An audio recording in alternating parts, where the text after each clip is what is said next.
ተሿሚ እንዲሆኑ በቀረቡት ላይ አስተያየት መስጠት ብፈልግም ጊዜ ለመቆጠብ በሰብሳቢ ሆነው እንዲመሩ በቀረቡት በዳንኤል ክብረት በተከበሩ ዳንኤል ክብረት ሹመት ላይ ግን ተቃውሞዬን ማሰማት እፈልጋለሁ።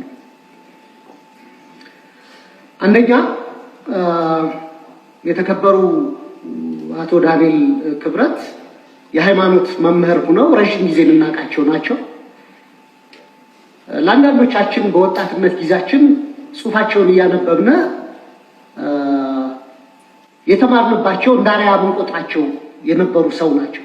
ቅርብ ጊዜ የመንግስት ተሿሚ ከሆኑ በኋላ ግን እያደረጉት ያለው እንቅስቃሴ ላሉበት የጠቅላይ ሚኒስትሩ የማህበራዊ ጉዳይ አማካሪነት ማይመጥን በዋነኝነት የጦርነት ፕሮፓጋንዳ አሳላጭና አቀጣጣይ ሆነው አግኝቻቸዋለሁ ብዬ አስባለሁ። በዚህ በጣም አዝናለሁ።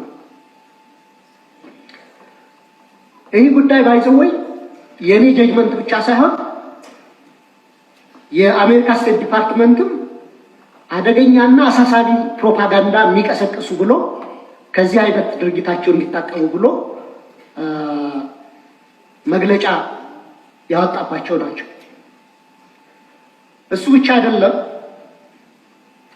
በሰሜኑ ጦርነት ወቅት ሁላችንም የነበርንበት አሰላለፍ ይታወቃል። በዛ ወቅት የቅድስት ኦርቶዶክስ ተዋሕዶ ፓትርያርክ የሆኑትን አረጋዊውን አባት ብፁዕ አባታችንን ለቤተ ክርስቲያን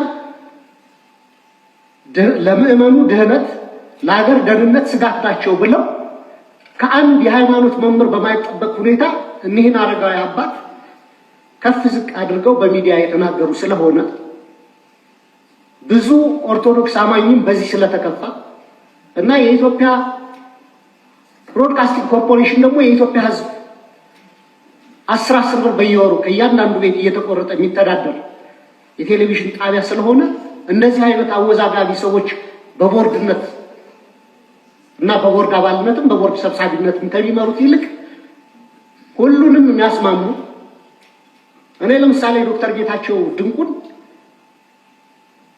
ስልጠናም ለዚህ ምክር ቤት አባላት ተሰጥቷል። በጣም ካፔብል የሆኑ ናቸው። የፖለቲካ አፊሊዬሽናቸውን አላውቅም። በሙያቸው ብቻ ግን እሳቸው ሰብሳቢ ቢሆኑ ፈልጋለሁ። በግል እንደሳቸው አይነት ምሁራዊ ካባቸው የሚያመዝን ከአወዛጋቢነት የራቁ ሰዎች እንዲደረጉ ፈልጋለሁ። የጠቅላይ ሚኒስትሩ የማህበራዊ ጉዳይ አማካሪ ሆነው በኢትዮጵያውያን ማህበራዊ ትስስር ከማጎልበት ይልቅ ማህበራዊ ትስስራቸው እንዲላላ በሃይማኖት፣ በብሔር፣ በፖለቲካ አቋማቸው አወዛጋቢ ስለሆኑ የተከበሩ ዳንኤል ክብረት በአማካሪነት መሾማቸውን የምቃወም መሆኔን ለመግለጽ ነው። አመሰግናለሁ። ሰብሳቢው